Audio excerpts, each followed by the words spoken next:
Hello, you. Welcome back. Thank you again for joining us on the Pineal podcast. It's great to have you here with us again. For those who have seen the first two podcasts, you may recognize the two faces at the top of my screen. I'm thinking they're probably at the top of your screen as well. I'm Nick. Nice to meet you. And this is Mr. Björn Lenz. Now, this is a little bit different on this one because we have a third member of the Pineal tribe joining us. We feel that over the coming weeks and months, all Pineal members will come in, and some podcasts there'll be 2 of us, 5 of us, 4 of us, whatever. We'll just see what happens. But I'm excited today to welcome the spaceman, aka Orson Boon, to the call. I never actually know what to call you, Alex, because depending on which part of the world you're in, I think you have a completely different name. Yeah, well, I mean, I have 3 key identities, which I run off, which sounds obviously really strange, but or criminal, strange or criminal, depending. Strange or criminal. I mean, criminal sort of kind of implies that there's this sort of exotic thread to my life, which there really isn't. But yeah, Orson is fine. I like that one. Wonderful.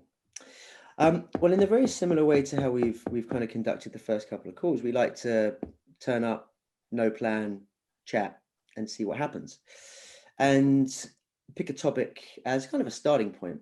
But if we go off on tangents, if we digress, if we do these things, then that's kind of fun. And observing, so the last couple of weeks we've kind of picked a topic based upon observing what's unfolding around us at the moment in the world, because we are in a very interesting time. It's definitely unique within our lifetimes. And if you look at the all of the variables that are in place around the world, it's kind of hard to get a grasp on something. And one of the big things that I've observed is that it feels that regardless of what level of society you exist at, where you are geographically around the world, your age, your gender, anything, life is going to change, or life has changed significantly. And another thing that I observe is that some people seem to be dealing with it with absolute aplomb and grace and elegance, and growing and evolving through this time. Others seem to be crashing and burning. Now, there, of course, are some in the middle, only Sith stealing absolutes, but it's interesting for me as a topic to look at, how we deal with change. It is something that I see talked about a lot online, dealing with change, dealing with this, but I find those videos that I've seen so far quite specific and nebulous. How to deal with change in this, how to deal with change in that.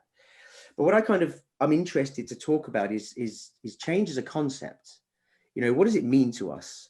Why is it something that worries us? Why is it something that concerns us? Why is it that some people are not worried or concerned by it, but on the other hand, completely exhilarated by it? What is this, and how can gaining a deeper understanding of this help us to make sure that if we are in a situation moving forward where everything around us does change and we have to change, that we are in that camp of people that excel during those moments?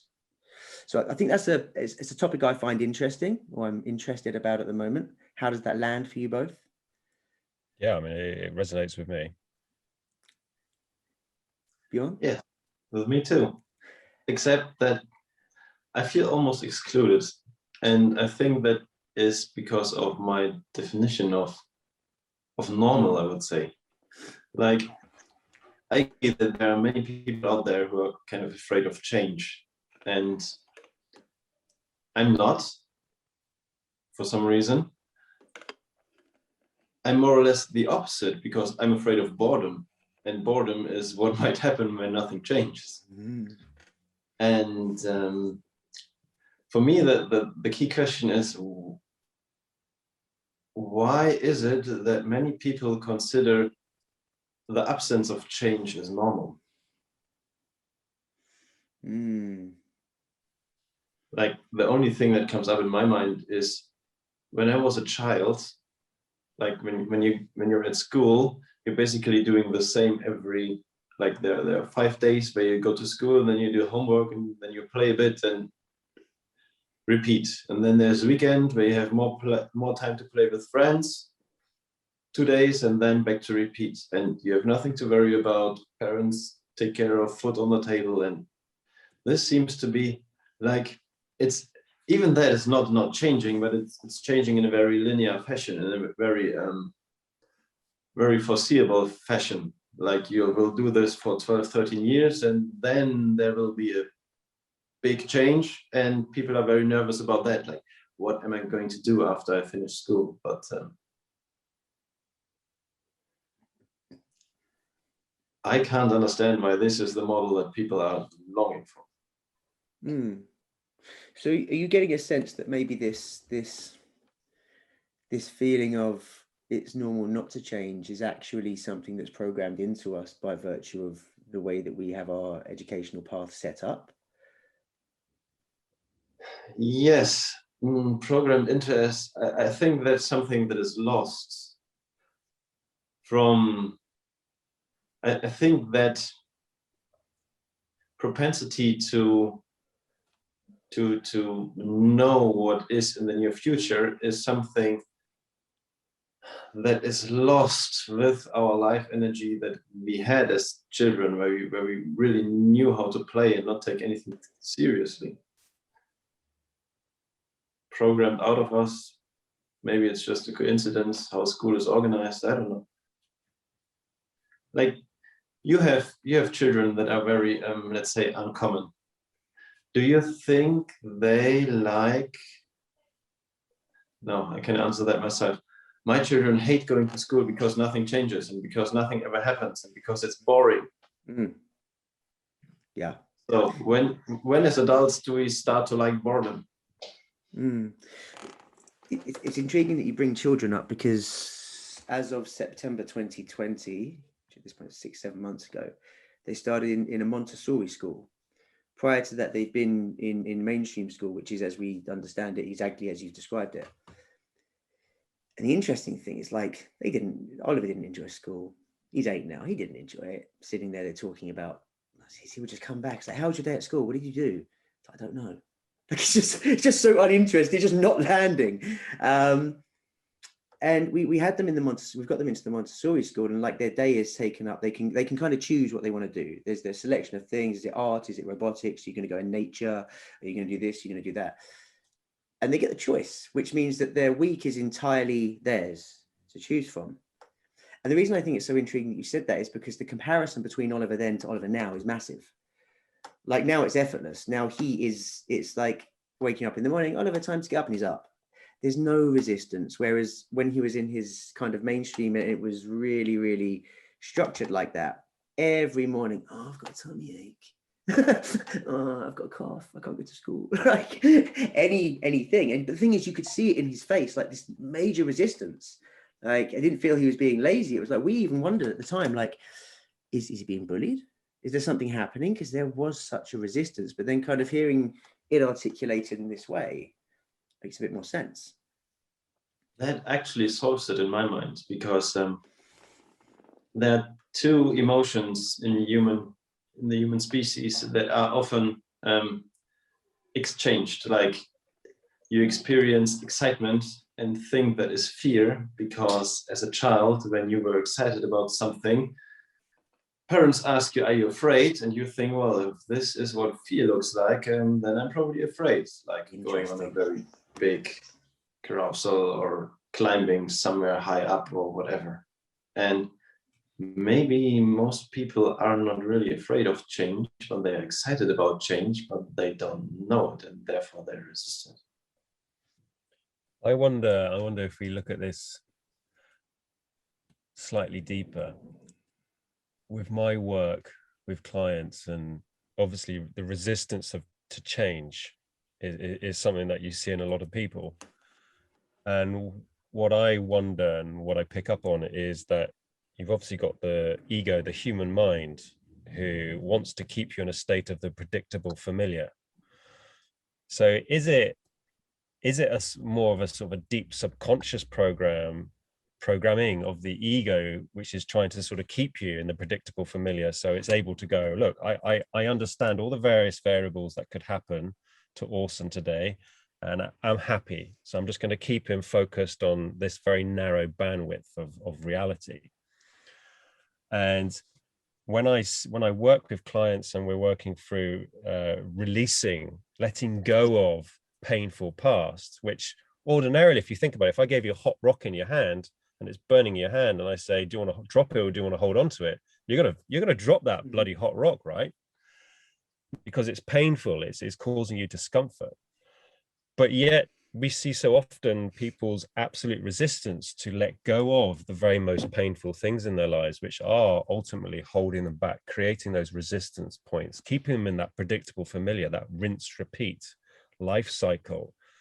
And I think, from my understanding, is that a lot of the time, even if your life experience is painful, it is restrictive, it is long, it's filled with anxiety and depression and worry and concern, that you see people repeat this over and over and over again, and then you give them an opportunity to maybe let go of the things which are holding them in their past, and you see this deep resistance. And when you drill down into it, and when you're, if they give you permission to get access to their deeper subconscious thoughts, then you're able to see, to feel that actually the idea of letting go of something which, even though is painful, even though is self-sabotaging, even though is very restrictive, the notion of not knowing what comes after me letting go of this is actually even more scary than staying in that predictable familiar,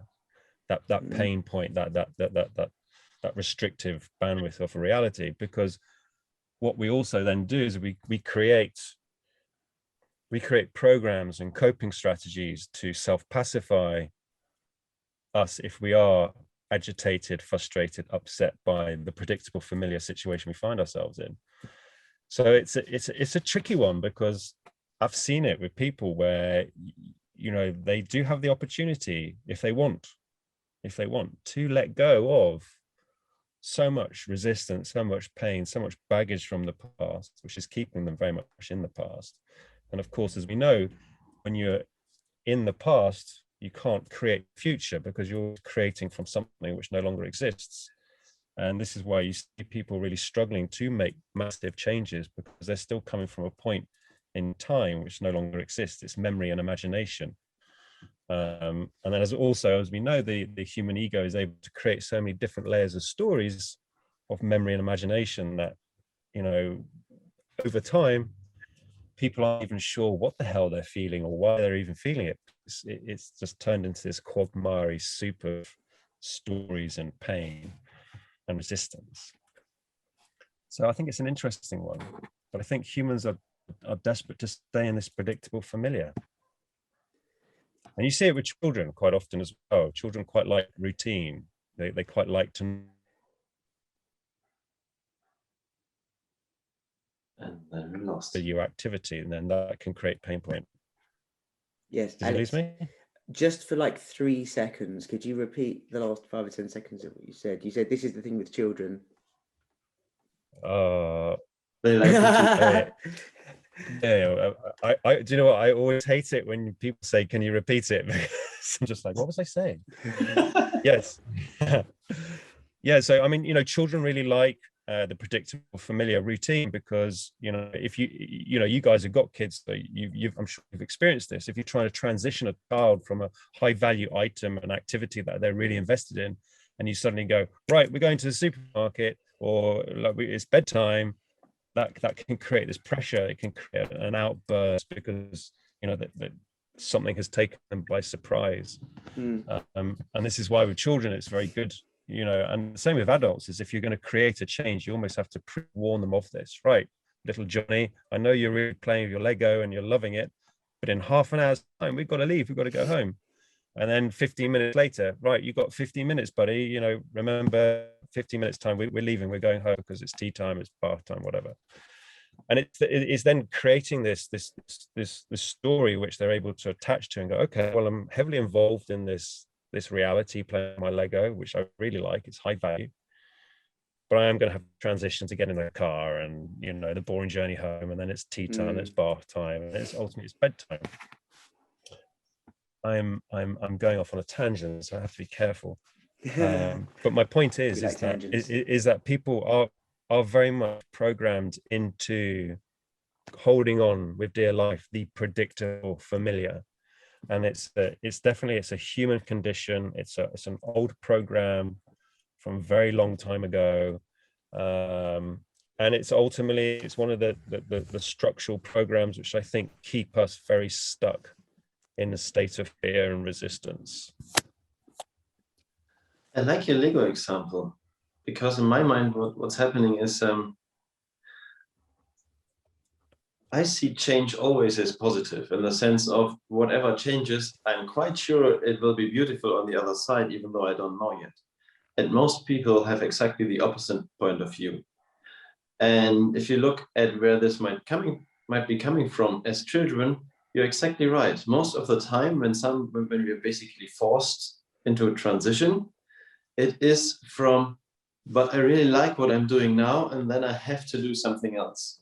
Because everything that is beautiful, whenever I am fed up with something, it just runs out, and then I look myself for something new. And that doesn't feel like change, because I'm in the driver's seat, I'm controlling it. So interesting. Yeah, absolutely. Fascinating. Absolutely. But okay, interesting question for you then, Bjorn.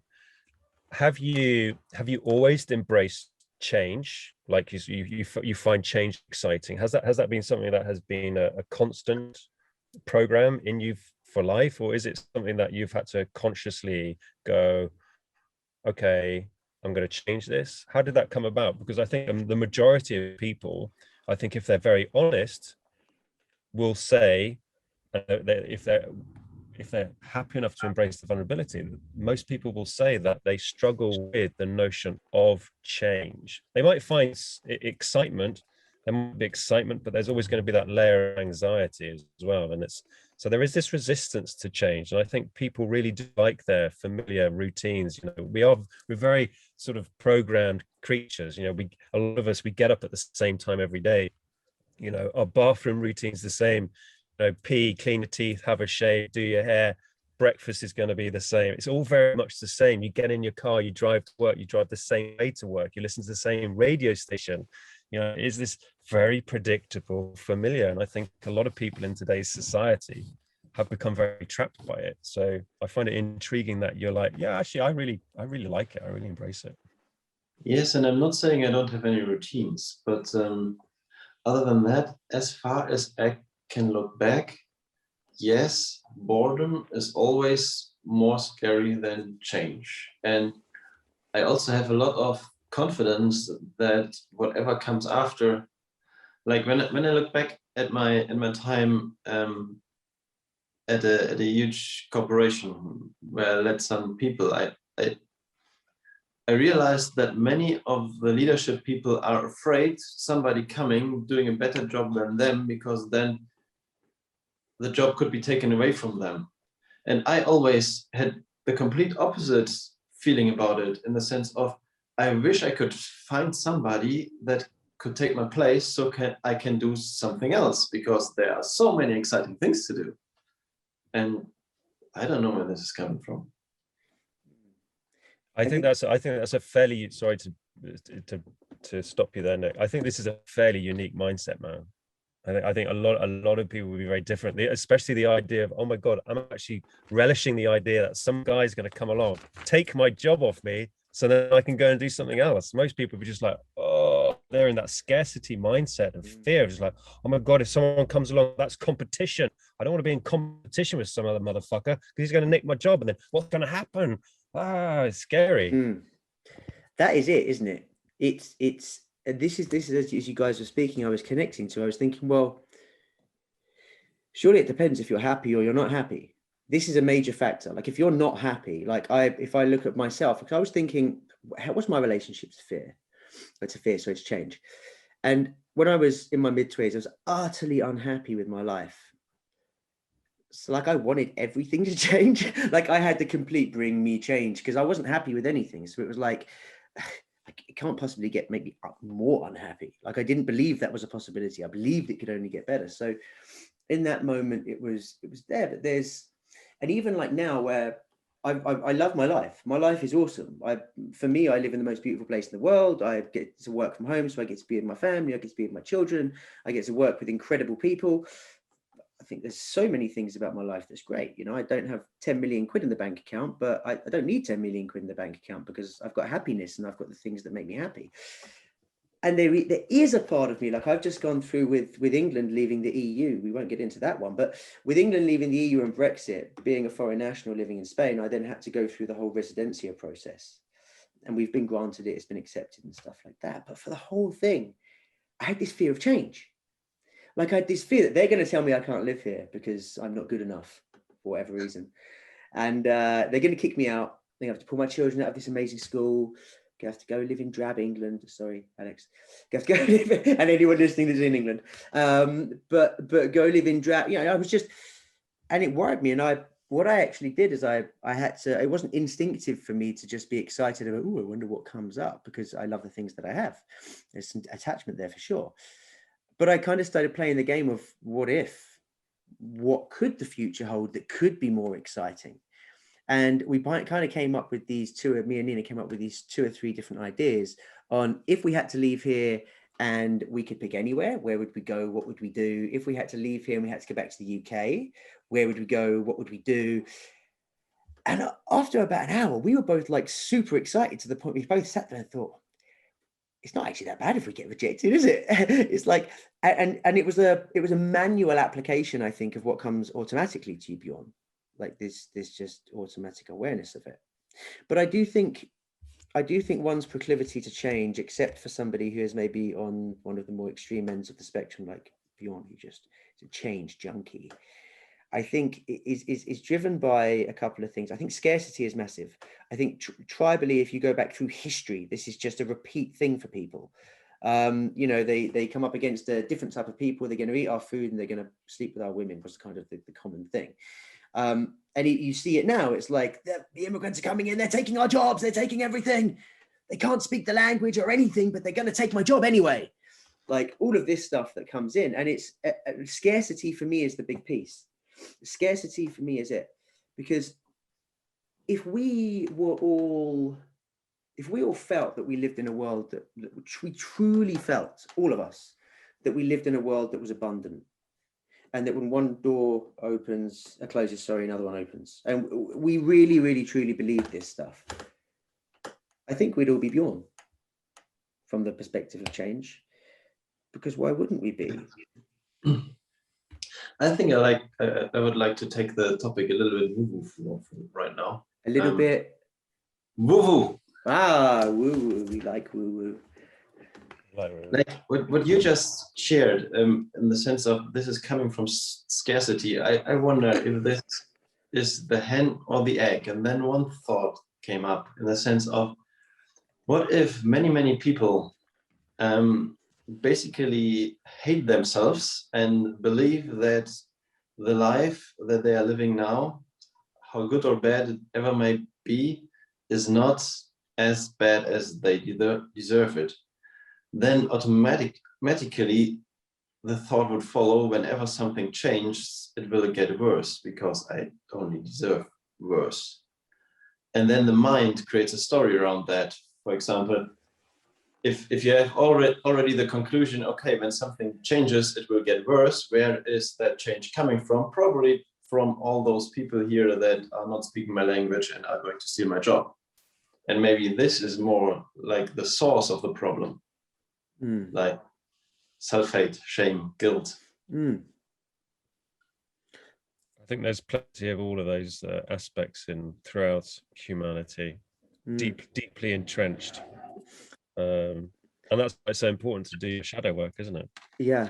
And maybe when you do your shadow work, you are able to be more like Bjorn and be like, a little bit laissez-faire. Change, yeah, I relish change. Bring it on. I'm not going to change. Go and find your Bjorn in the shadows.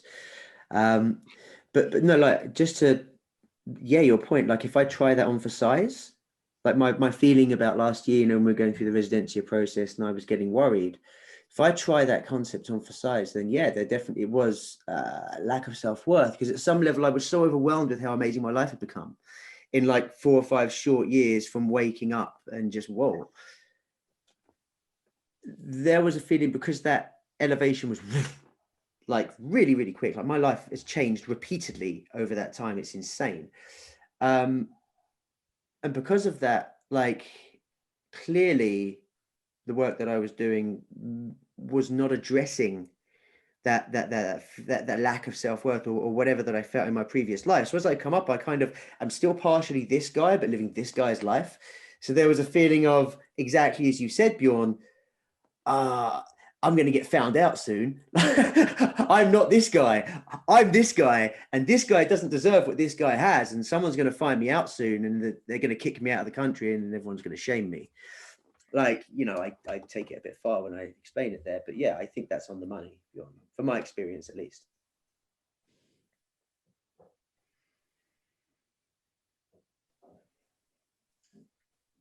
Very interesting.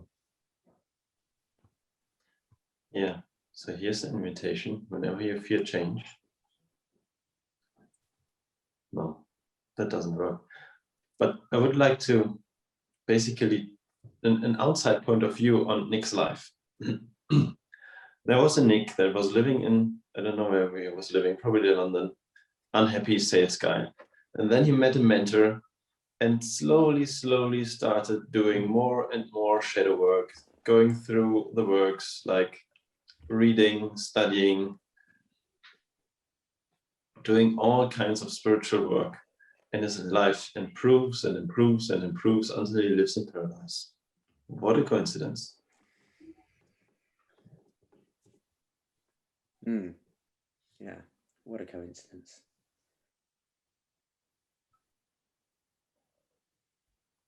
Yeah, imagine that all just working out for you like that.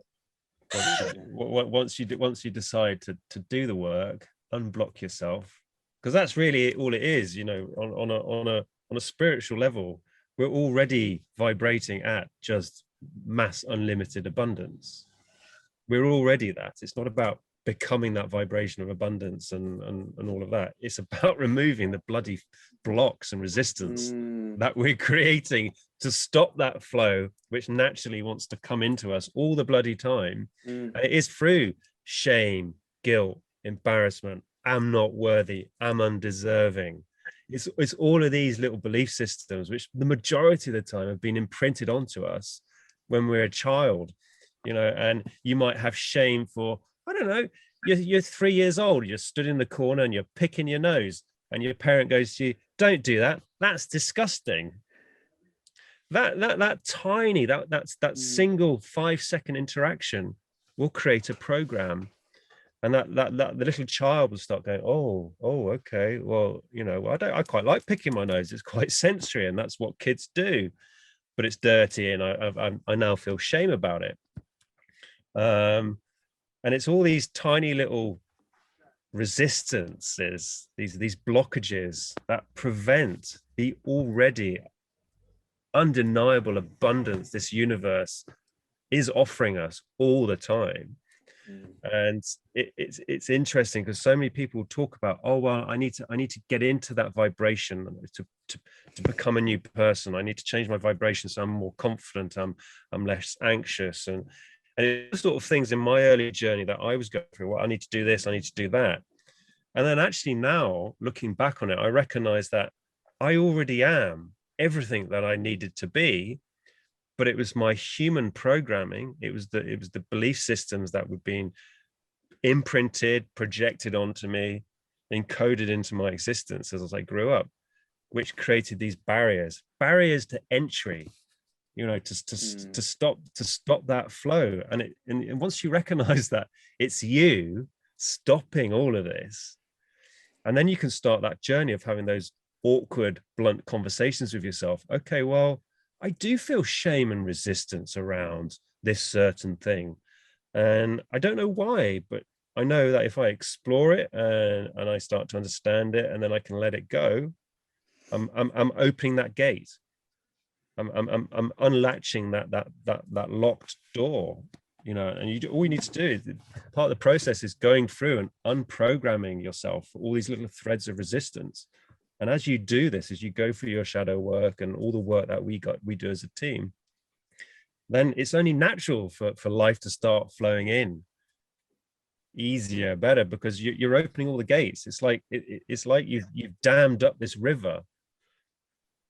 this huge divine river of unlimited, beautiful, clear water, and it's been dammed up by belief systems, and you thought you're doing the right thing there and then, and you all these little blocks, and then you get to the point where you're like, shit, I'm getting no water down in the valleys for my crops, you know, but I really want to have a really wealthy life of plentiful crops and to feed my family in this abundance. Okay, dude, well, all you need to do is just walk back the 30 years of your life, opening each of those sluice gates, those resistance, those fears, those anxieties, those depression programs. And then that flow, it's just going to flow naturally. It's just going to naturally flow. And that's something which I've learned to recognize in myself, is that, and it was a beautiful experience that Björn, Greg, and Ben gave me like a month before our last retreat in October. I think it was in September when Björn was over in the UK. And we had this fantastic, well, they gave me this amazing Bufo experience. And in that experience, for me, one of the beautiful things I took away from it was recognizing that everything in my life, good, bad, right or wrong, it didn't matter how I labeled it, was all perfectly designed to keep pushing me and guiding me to become the very best version that I can be, to unblock those limits, to push me towards those things that I fear. Because once you do that, you recognize that so much of all of this, so much of everything that we feel and we believe to be true is an illusion that we've created in our head. And because we've created this amazing illusion in our head, and then we start feeling it through our physical body, then we tell ourselves, well, this must be real. And it's not. And the shit I used to think that was real, and the limits that I used to place on myself, all of this nonsense. And that's all it was. It was nonsense. It was just this absolute bollocks. But what it did is it completely and utterly limited the amount of bandwidth that I was able to tune in, digest, and absorb from this incredible reality. Because it's already here. Everything is already here. We just got to get out the way of ourselves, the human aspect of ourselves. If we can get out the way of ourselves, open those sluice gates, then everything changes so fast. It will be uncomfortable because it will change so fast, because you'll suddenly find yourself with all this empty space, but you've got rid of all this stuff, and you're like, whoa, I feel the need to fill all this empty space with stuff because I'm not used to it. But you don't need to fill it. You don't need to fill. It's this, again, it's this human psychology of hoarding, possession. I must have, I must feel. It's all this sort of nonsense. You're like, you don't need any of it because you already are everything. Just be, just sit there. Focus on being here and now. And in this moment of the here and now, you'll start to recognize just how wonderfully powerful you are and how much control you have over this wonderful reality that we have. Because we are creating our reality every single second of every single day. The majority of us are very good at self-sabotaging and creating a fairly challenging reality. But all we need to do is just flick that switch from negative reality construction to positive reality construction. And guess what? Open your eyes, everything changes in an instant. It's beautiful. It's so powerful. And I wish I was able to touch somebody in the forehead and just go, there you go. I think the majority of people obviously don't understand what shadow work means. It's a term bandied around the sort of the wellness spirituality community. You know what is shadow work? And shadow work is something that I think the term shadow work kind of sort of suggests that it's always going to be negative, but shadow work is basically, the way we look at it is you're deleting old programs. You're deleting programs which are no longer in use. They're no longer viable. They're no longer current programming, and obviously because of the nature of reality and consciousness, the main objective of all realities that we create is to expand. It's this constant movement, evolution, expanding, growing, going deeper. And I think I might be losing my thread. It's thinning. Bastard. No, it was beautiful, Alex, and it's wonderful hearing to you when you go into one of those streams like that. And I kind of bring it back full circle to where we were at the beginning, not the beginning of your stream of consciousness, let's call it. You know, the coincidence of removing all of these things and doing one's work, and then life significantly improving, and that experience that we've all personally had with that. So the mentor, the one that you mentioned earlier, Bjorn, I remember him first talking to me about polarity over pursuit.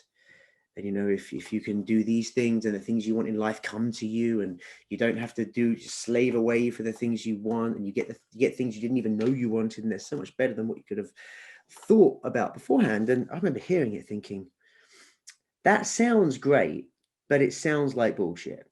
It sounds like the sort of thing somebody says to try and sell something to you.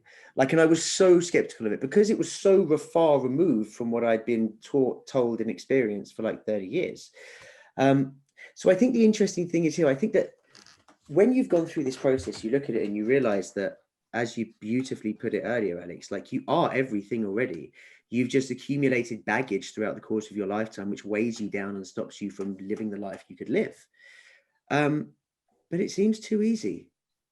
Like, I don't know, there's a kind of a human trait, whereas if something's too easy, we almost don't give it a lot of credence or credibility. And when we're saying that one can reinvent their life and transform their life into something which is akin to heaven on earth for their experience, and all they have to do is kind of, you know, go back through what they know and remove these programs, and they are already there. It just sounds a bit too good to be true. And that is also part of the program.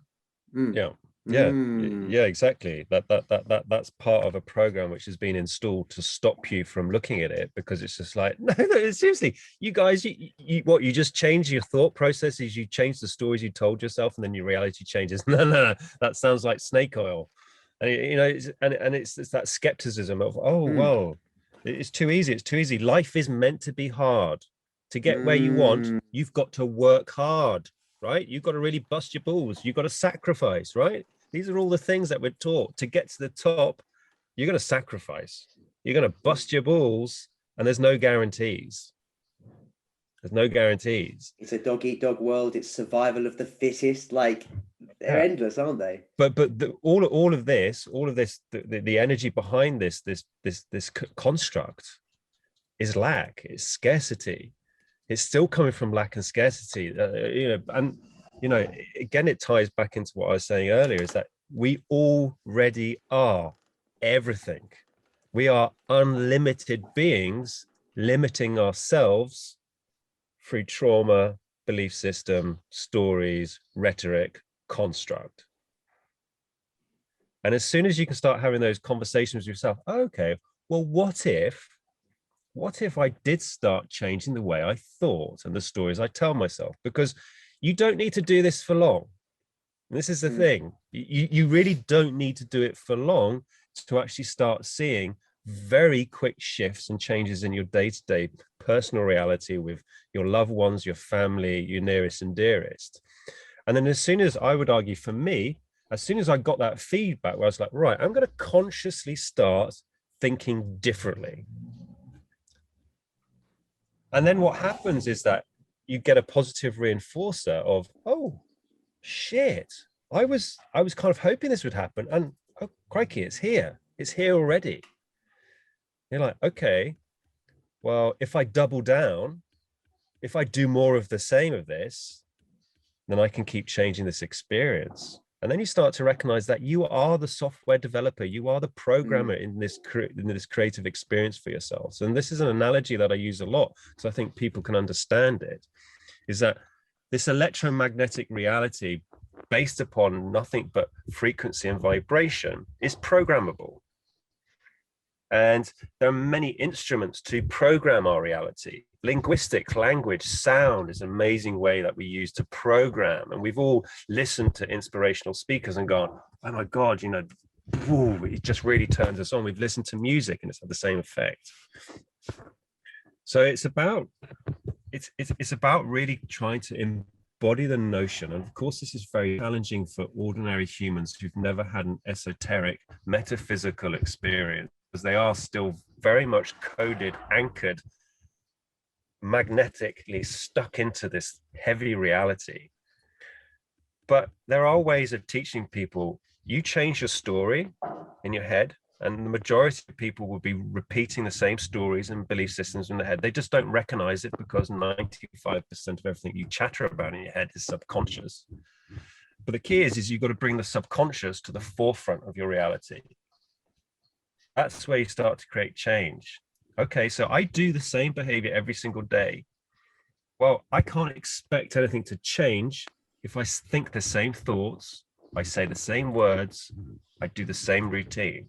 It can't, because you're kind of sort of saying to yourself, right, I found myself stuck on radio 2 frequency my entire life, which is a bit boring. I'm a bit bored of Jeremy Vine now, but I want to jazz my life up. I want to start listening to some really cool house, but I'm not prepared to change the channel. I'm not prepared to tune into a different radio station. I'm just going to sit here and bitch about radio 2 not playing the music that I desire. And I'm like, but you just need to, it's already existing. Those opportunities, they're already happening. It's all happening right here, right now. You just got to tune into it. You've got to make that conscious choice to go, I want something different. I deserve something different. And actually, I know that if I change the stories I tell myself in time, because we are subject to time, space, reality here, in time, fairly fast, if you're feeling it from your heart and you're really constructing the images in your head, then those changes will happen. Absolutely guarantee it. And I think once someone gets their first little breakthrough of like, oh my God, I've manifested this, something positive, then it's this catalyst. And then you've got them. And then they start to go, oh, well, if I dedicate more time to meditation and really focusing on what I want and really feeling what I want, because this is where people go wrong with manifestation. And then they go, oh, I've tried manifestation, it doesn't work. I thought about this. I thought really long and hard, like really, really long and hard. I really gave it a lot of thought. I even wrote it down. Yeah, but how does it feel? Well, I don't know how it feels. I don't have it. Well, that's the problem. That's the problem. Because thoughts is one of the weaker forms of energy. It's our feelings. It's everything which comes from our hearts. This is why if you can think it and you can feel it, then that you're stepping into that ability to start to attract all that you desire, all that you need. Sadly, the majority of us, we focus on negative. So we tell ourselves a story about how life is shit, how my boss is a bastard, how my missus is cheating on me, how life is unfair. But what you don't realize is that you're just continuing manifesting that same program over and over again. It's rinse and repeat. And then people just get frustrated and then they go, oh, I can't manifest. And you're like, but you're manifesting perfectly. You just don't like the shit you're manifesting because you're telling yourself a negative fucking story. Sorry for swearing. Who are you apologizing to? I don't know, the universe.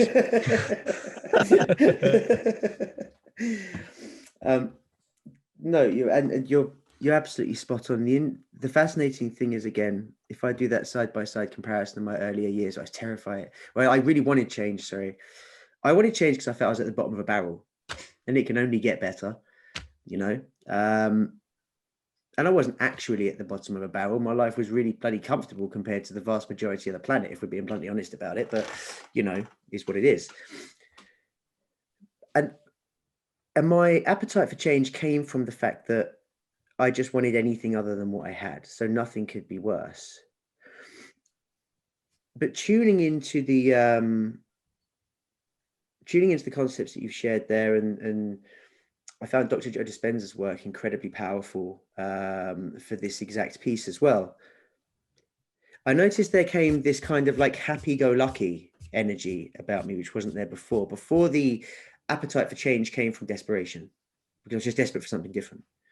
Then it started to become like this happy-go-lucky thing, because I was like, oh, things change, and I wouldn't have expected that, but oh my God, now I'm here, it's really cool. And obviously that happened for a period of time until I got really happy again, created more attachments, and then I, had a different balance.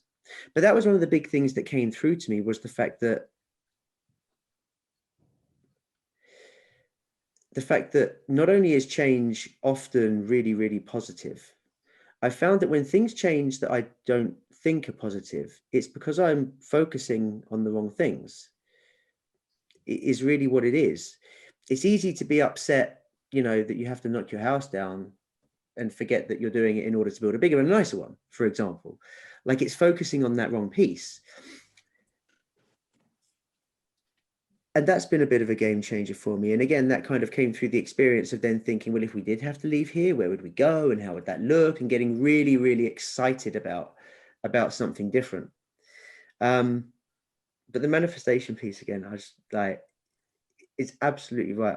I get kind of, I'm amused by the amount of discussion about manifestation that's online these days, and about just how terrible most of it is. You know, someone read a book once and decided to create a course. It's kind of the way the manifestation thing works online from my personal experience. And the funny thing is that when I really started to experience that in my life, before that, I was making the same mistakes exactly as you said. Right, okay, I'm going to sit down here. I'm going to for 5 minutes. I'm going to get in this meditative position. I can't let my hands move. I've got an incense stick lit, and I'm going to sit here and think really hard about what I want, you know, just doing a load of nonsense, basically. Yeah, nothing happened, and it got boring kind of quickly. And then I stumbled across another teacher's work, and he said he had this different process. So I thought, oh, okay, I'll do it. So I wrote down this list of 15 things. At the time I was living in the UK, I was very unhappy with the way things were going. I was kind of just in this awakening stage, but still everything seemed too good to be true. Like this offer of everything's really easy, you just have to let it be. So I made this list of 15 things, and part of what he said is, when you're making this list of things that you want to manifest in your life, make it as unrealistic as you possibly can. Like, if these things like contradict each other, that's even better, because if you could figure out a way to achieve these 15 things, then just go and figure it out. Just go and do it, sort of thing. Like, if you're going to manifest something that's so outside of the realm of possibility that you're like, incredible. So I made this list of 15 things I wanted to see change in our lives. And they were things like, you know, I want to live in paradise. I want to live in year-round sun. At the time I was smoking a lot of cannabis, so I wanted to live in a place where cannabis was free. And in my mind, that was like Amsterdam, which isn't sunny. So there's this immediate contradiction there. I wanted to live right next to the sea. I wanted the kids to have private school, gated community for the house, like all this just ridiculous list of things, which if you would have asked me in my previous life, I'd have said, well, yeah, I can achieve all those things. Let me just get a couple of $100 grand together in the bank, and then I'll go out and pay for all of these things. Let me just do that first. But I sat there, so I made this list of 15 things, and he had this like 8-week process that you go through. And I did that, and then I put it down and forgot about it, as was his instruction. You know, essentially what he's saying is you set the broadcast signal, you spend 8 weeks sending it out into the universe, and then you forget about it.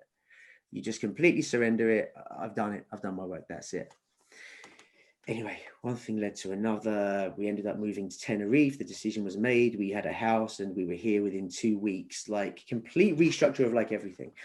And I was in Tenerife, and at this point I had no idea that cannabis is legal here. So I get this phone call from my friend, and he says, dude, I've got an absolute result for you. I've got you a free membership at a cannabis club. I'm like, a what? It's like a cannabis club. He said, it's like Amsterdam over there. And I'm like, oh my God. So I went to the shop pretty quick, came back, little supply, sat down, and I hadn't smoked at this point for like 3-4 weeks or something like this.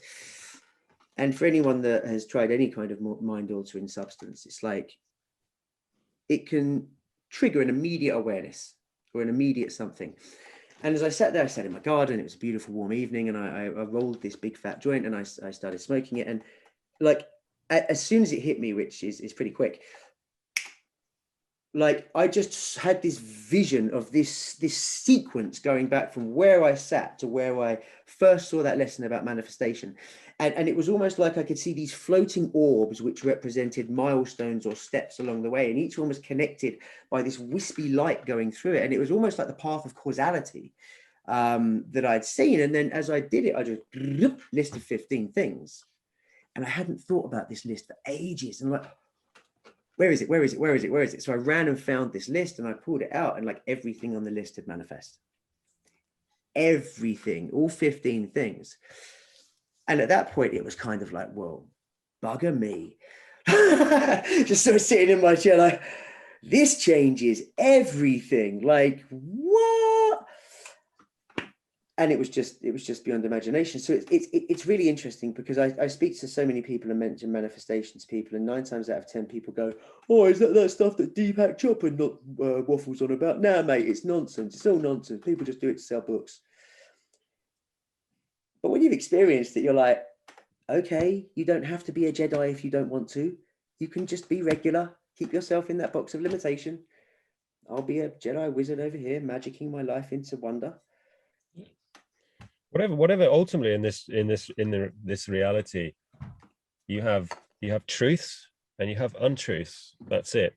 And the truth of the reality that we find ourselves in is that it's far more beautifully complex than most humans understand, and we do indeed have much more influence over what we see, what we experience, and what we create. And actually, I've had very similar conversations with people where, oh, you know, I've tried law of attraction, all that sort of jazz, and you're right to bring up that, you know, it's an on-trend topic. There's dozens of there's thousands of books, there's so many online courses learning to teach you and all this sort of nonsense, but you don't need to necessarily go and spend thousands of pounds on a course or read loads of books. It's about tuning in to who you are. But in saying that, I'm just recognizing how difficult that is for majority of people still. You know, it's different for me because I look at things from a very different point of view now. But you can test it. The beautiful thing about manifestation and law of attraction is once you give the individual the key components and they can understand how this system works, and it's a very simple system. You know, we understand through quantum physics and this electromagnetic reality that like attracts like. So very often, like with the manifestation, it's like you've got to become that vibration. Obviously, that's a miscommunication, a misunderstanding of the actual process. It's much more about releasing everything that is blocking you from, you know, receiving the flow of abundance and anything you desire.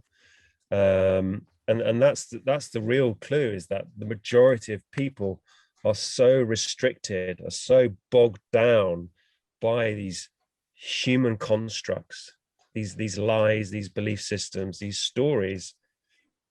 That's what's getting in their way. It's not that law of attraction manifestation doesn't work, it's that they're not allowing it to work. And this is the thing with most people aren't allowing themselves to be all that they want to be. They're not allowing that freedom of thought, the freedom of expression, because of programs like guilt, shame, all of this sort of stuff, fear. And once you start to hone in, and you know, you've got a number of ways of doing shadow work. You can go, okay, I was abused as a child by my sports teacher, and this has created lots of issues for me. That's a temporary experience in my human reality. Or I can say, what did that experience make me feel like? Well, it made me feel guilt, shame, etc. Okay, well, let's start teaching you how to let go of guilt, shame. Because if you let go of the energy behind the situation, the temporary experience, then everything else collapses. Because you can spend a lot of time going back, well, right, well, I had a troublesome relationship with my mum. I was abused by my sports teacher. I'm making all this up, by the way. You know, you've got this catalogue of errors and things and experiences you go through your life. So I'm going to spend years joining all the dots and trying to work out why it all happened to me. Or you can just go, right, how does it make me feel? How does it make me feel? Well, I feel ashamed. I feel dirty. I feel whatever it is. Okay, let's let go of that shit. Let's let go of the shame. Let's just let go of shame. Shame on every facet of your life. Just let go of shame. Because once you drop that hot rock of shame, everything associated with shame collapses. It disintegrates. It can no longer be. Because everything, when you dial it all back down, everything comes back to a single frequency of vibration. And in that frequency, that vibration will hold all this information, shame, It's a challenging vibration. We've all felt it. Everyone can recognize what shame feels like. But you find that, you tune in with your receiver and you find that shame and you go, is this shame helping me get closer to what I want? Or is this shame actually preventing me? Is it holding me back? Is it keeping me in the past, which no longer exists? Well, it's always keeping you in the past, which no longer exists. So if you're coming from a point which no longer exists, what do you think you can create? Not your positive future, because you're coming from a frequency which no longer exists. And once you can start just to collapse that whole system of shame, you're literally like a house of cards. Every single associated trauma, pain, anxiety, emotion, experience where you ever felt shame will disintegrate. It literally just goes. And this is where you see people who just have these absolutely cataclysmic shifts in reality. It's when you dial down, you get to that root source, cut it off, delete it, poof, gone. Like if I delete a program on my computer, does the computer go, oh, but you used to have Minesweeper on here? No, it's gone. It's gone. It has no impact, no influence ever again on my Mac Air. It's the same with life. It's exactly the same with this life. I had an interesting moment. This is a little bit of a jovial comment of what you said when you gave the example of, was abused by my sports teacher, had a trouble with my mom. I'm just making this up, by the way. I had an image in my head of you suddenly thinking, what if my sports teacher watches this? And thinks, oh shit, did I?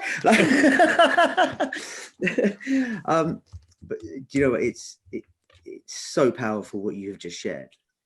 It is so powerful what you have just shared. The getting right into that root, rather than cutting the heads off the weeds, getting into that root and really pulling it out, and then all the heads go by virtue of the fact. Yeah, all you're doing is a lot of the time with therapy and stuff, you're just mowing the lawn. You're mowing the lawn. You're keeping problems at bay. You're drinking. You're addicted to porn. You take drugs. You talk to your therapist. You argue with your wife. You've got coping strategies, and you could be very, successful in life. You might have a lot of material things. You might have a lot of significance. You might have a lot of power, but you're never going to be all that you can be. And this is the reason why we come here. We've come here to play hide and seek with ourselves. And now is the time to self-actualize. And this is what's happening with a lot of people. They're starting potentially to self-actualize. And this is the really beautifully powerful experience which is going to unfold over the coming years. This is absolutely joyous self-actualization of humankind, where they finally start to accept and embody, oh my God, what if actually all of those hidden feelings and that energy behind me is real? Because the majority of people, they don't realize that they're absolutely petrified of their potential. On a cosmic consciousness level, we are all great creators. There's lots of different levels, like I've said in podcasts before, there's lots of different levels, there's lots of different departments where we've all come from, but we're all creators. And I think in actual fact, for a lot of people, the sheer notion of just getting a little bit close to their maximum potential absolutely terrifies people. Why? Why do you think that is? Because I think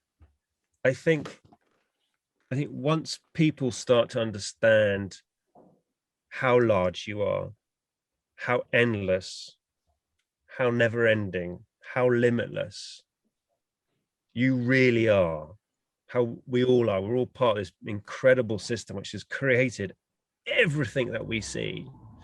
The intelligence behind this reality, not just Earth, but the multitude, the billions of limitless realities and constructs that we've created over eons of time.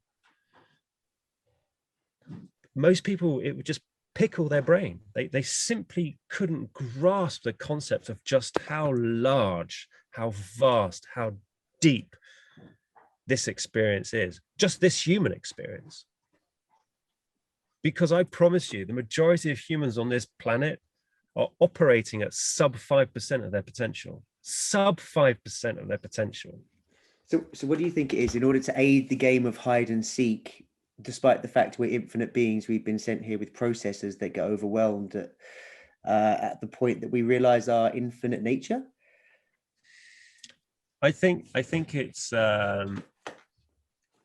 I think the original idea was to have this wonderful hide and seek of self-actualization. But I think, to go a little bit more conspiracy, maybe a little bit woo-woo, there has been quite a lot of what I would call lower vibrational influence and manipulation. And I think humanity for a long time have been very much dulled down, de-skilled, suppressed, limited in their expression. And that has been overlaid with constructs, belief systems in our education, societal conditioning. And yeah, I mean, I said this to a client the other day. I think, once people start to self-actualize, even if they understood just 2 or 3% of their fullest potential, it would intimidate them, because the majority of humans, we believe we are completely limited, and we're surrounded by rules and conditions. And once you understand, again, and this is taking it even deeper and further, that there are no rules. The only rules which exist are the ones that you choose to apply to your existence. But there are no rules. Quite literally, the only rule is that this is a never-ending game. This is a never-ending expression, and it is just going to continue to expand and go deeper. But if you can limit your experience by buying into the constructs and rules of this reality, should you wish, or you can choose to go, well, I'm not buying into this. COVID is a great example. Great example. Like during the whole last year, I don't self-isolate. I don't wash my hands. I go out, I see people, I carry on as normal, because as far as I'm concerned, in my reality, COVID doesn't exist. Controversial thing to say, because in the majority of the collective consciousness, COVID very much does exist. But in my chosen expression of my reality, no, it doesn't. It's interesting. That reminds me of there's a book called Illusions. It's a short book. When we share this somewhere, I'll put the link in the description, because it's amazing. And it's Illusions, the Reluctant Messiah, I think it is. And it's about this guy in like Midwest America who is a messiah. He can basically manipulate matter and do anything around him in any way that he chooses. To be super reluctant, so he just basically flies around giving people tours in an airplane. Completely wants this really, really standard life. And the interesting thing is that within this book, he appears on a radio show for one reason or another, and the guy starts asking questions, and he starts answering them in kind of very similar to what you've just said there. I'm not calling you the new messiah, Alex, but I'm saying like this thing of, when you start talking about reality at that level, it pisses people off and it gets offended. People get offended. Of course it does. Because they're completely attached to the absolute reality of what is happening to them. And hold on a minute, you're saying that I can do whatever. My granddad just died of this. I work in the NHS. Personal attachment comes in. Like, it becomes then absolutely impossible to really hear what you've just said. That's it. They're no longer listening at that point. But I find it fascinating, because I think that, if you're really, really, really going to talk about reality at the absolute nub, then you're going to piss a lot of people off. People just aren't ready to hear it. That's it. But it doesn't mean it's not true. So thank you for risking controversy. I know you love a bit of controversy. Anyway, so. Throwing the cat amongst the pigeons. And also, just with respect to terms, what if reality is the name for a story that we are not willing to question? Beautiful. You always have a way of finding another layer to the onion, Bjorn. We're gonna have to write that down. That's definitely a meme that I'm going to share later. That's another Pineal t-shirt slogan, I think. Yeah. As well. Yeah, Send it to Demir to keep a track of. We're coming close to, I don't know, an hour or something. I say that like I'm organized, like I have no idea how long we've been talking for, but I kind of guess it's that time. And this has been absolutely fascinating. I'm going to have to watch this back again because so much came out in this. Alex, thank you. I hope you join us every week because your streams of consciousness are just fascinating. Like Björn said something, it's great. You just flick the Alex switch and blah, blah, blah, blah, blah. It just comes through. Well, it's like I was saying to you the other day, it's happening more and more now, and I find myself when I'm out walking with the dogs just literally talking to myself, just, and then afterwards you're like, shit, why didn't I record that? And it's just, but there's no warning. But what I love about having conversations like this is that you guys will trigger me, and that's the key thing. Is I find that you sit back, you observe, some trigger word will come through which activates something, and then it's just it just spews out. But the only issue is I try to be really conscious because I'm like, yeah, but dude, you're literally just fucking talking over everybody. You haven't shut up. And I'm like, and these people, they're being very polite and they're smiling at you, going yes, yes, yes, but they're probably just going, Jesus Christ, dude, it's like motor mouth. I've been in those situations with you where you've got to the end of a stream and clearly you have no idea how long you've been talking for, and it's like the facial expression, your facial expression changed, like blah, blah, blah, blah. Oh, sorry, I've been talking for ages, I apologize.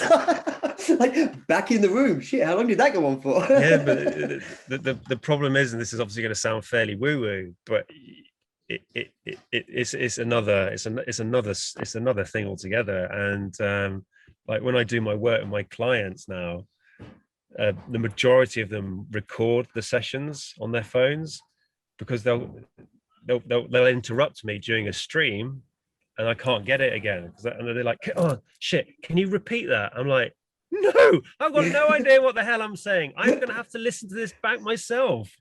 Oh yeah, that made a lot of sense. Brilliant, good job. Literally, no.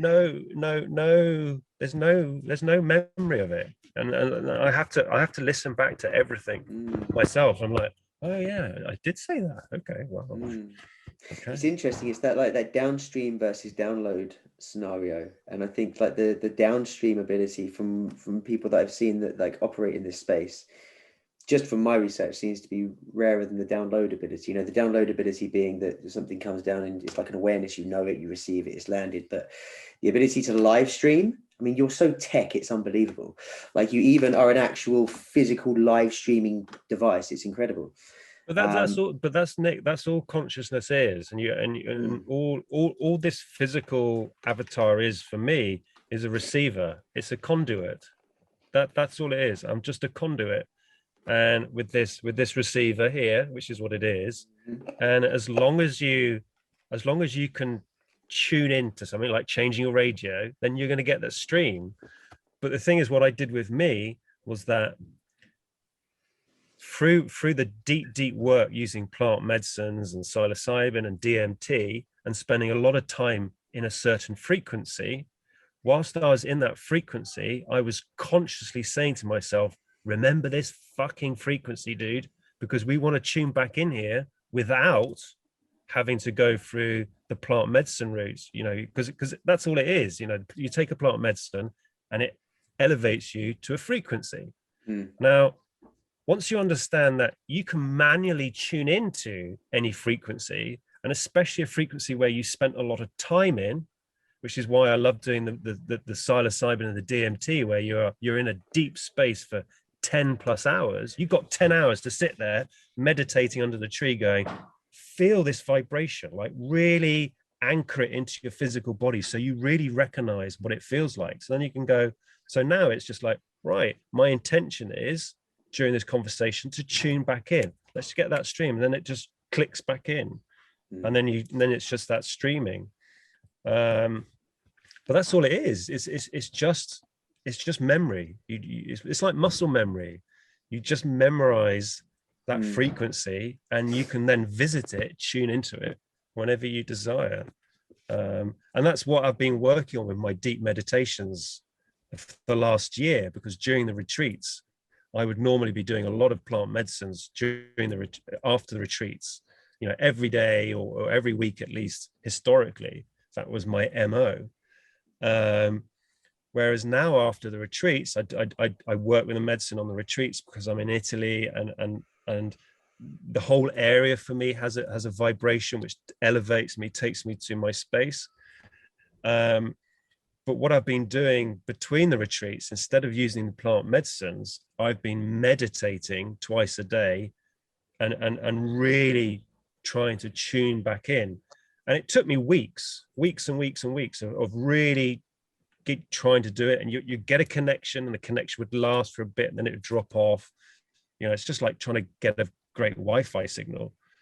But with practice and clear intention, this is what I want, so you guys are going to really help me do this, then you get there. And now I find that my meditations are biblically powerful. I mean, really phenomenal. I mean, and it was only last week that I had a very, very powerful physical experience under the influence of nothing but oxygen. I mean, literally that was it. Just and setting the intention to try and push my limits, and tuned into the frequency, and was like, right, let's just push this. How far? I had to abort it twice because it was becoming too physically challenging for my physical body. There was a couple of times last week where I had to stop the energy coming through, because I wasn't actually sure what it was going to do to me, and I was creating resistance, so I stopped it. And I haven't got back to that exact point yet. I did try the night after, but I wasn't able to replicate it. But my point being is that once you let go of the notions and the constructs that you are limited, and you let go of all the rules that you tell yourself, then you will open yourself to experience much more of a richer, deeper tapestry of life. And your brain is a receiver. It's a receiver of consciousness. And I think it's even been proven through our human scientific methods that we don't even really store memory in our brain. We're accessing it, we're pulling it from somewhere else.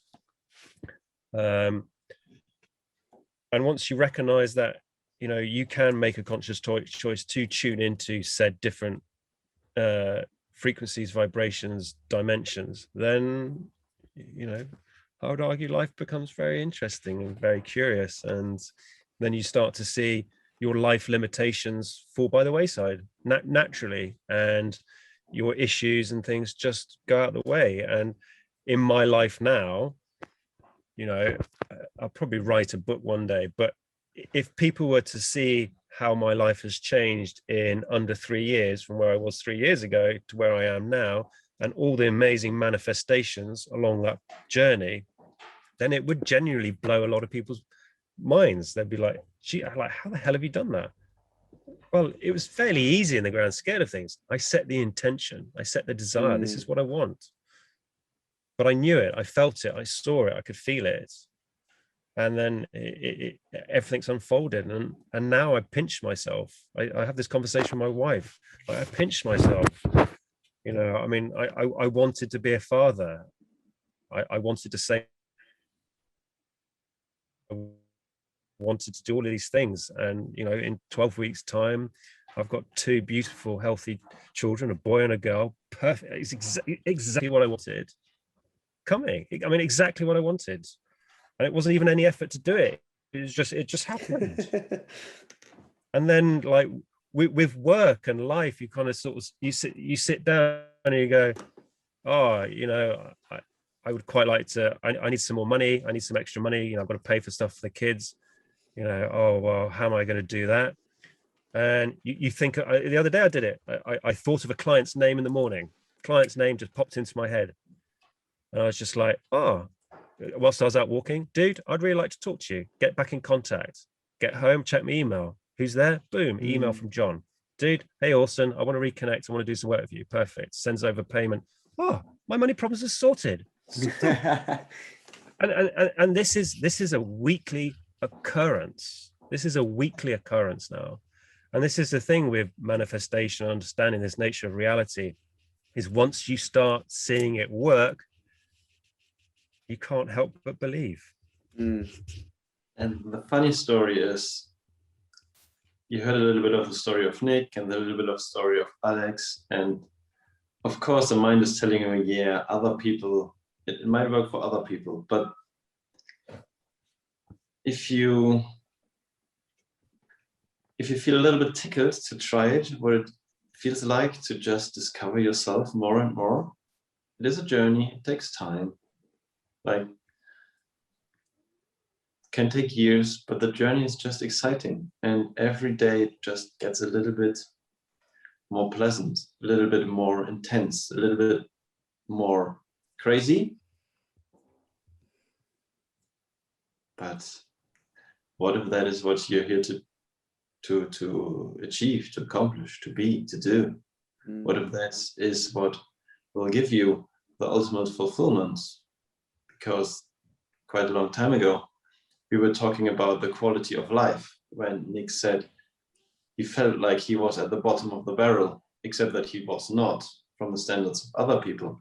But what if the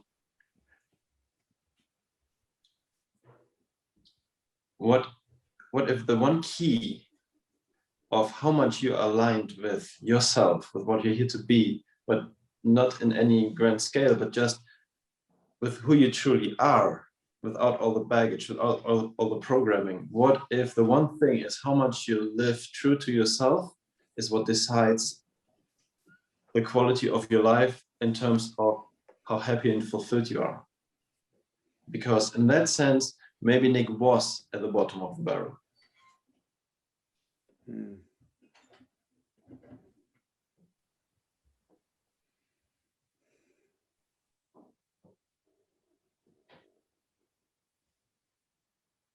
Lots to ponder. Indeed. Time is the one thing we always have. Even if it's an illusion. Time is the one thing we always have, but you don't have it. One of those paradoxical wonders of reality. It's been a really fantastic conversation because it kind of opened up, and I had, like, you know, societal experiential shifts and changes that are going on. We went deep, man. We went woo-woo. I think it's been really useful because I think even for myself, like, one of the reasons that I really wanted to do these Pineal calls is not just to kind of put it out there with Pineal and start creating some awareness on that front. It was to sit and have more of these conversations with you guys. And we all obviously have our kind of offline chats, but because we're all friends, they kind of often we just chat kind of thing, rather than really putting something apart and going deep. And especially with lockdowns and pandemics, meaning that we can't be with each other and having these amazing conversations as much as we'd like. This was a big motivating factor for me in wanting to do this. And there's been a lot I've taken away from this conversation. So I want to thank you both for bringing everything to the table. Alex, you bring through wonder and awe. It's like you're a magician in full pomp when you get going. And Bjorn, you have this innate way of just seeing through the shit and finding the next layer of the onion. And it's magnificent to speak with you both. So thank you. Thank you both. Beautiful. So episode 3, I feel, is concluded. I'm complete. I've definitely talked enough for the day. Is there anything that you guys want to throw into the mix before we sign off? I'm complete. Yeah, I'm complete. Just to say that obviously we'll let's do more of this, because it's beautiful. Because like Nick sort of said, you know, we obviously talk a lot. I mean, we talk every day. But what I really like about this is that I know so often our conversations would add so much value to others were they able to hear them. So I'm very excited the fact that we can start doing this, I think weekly or whatever, I think would be absolutely beautiful, because people are craving out craving for information like this and to listen to conversations. So yeah, I love podcasting. I love having good conversations with people. So I just like to say, let's do a lot more of the same. Yes, absolutely. And for anyone watching at any point, if there's a particular topic that you want us to pull apart, just reach out to us, let us know. You can email any one of us, Nick, Bjorn, or Alex at pineal.org with a suggestion or a comment or anything like that. And yeah, depending on how many come in, we might choose them, we might not. Who knows? That's the wonder of free will. But send them in anyway, so then we can look. But on that note, guys, thank you so much for joining us. Thank you for watching, and we will see you next time. Goodbye.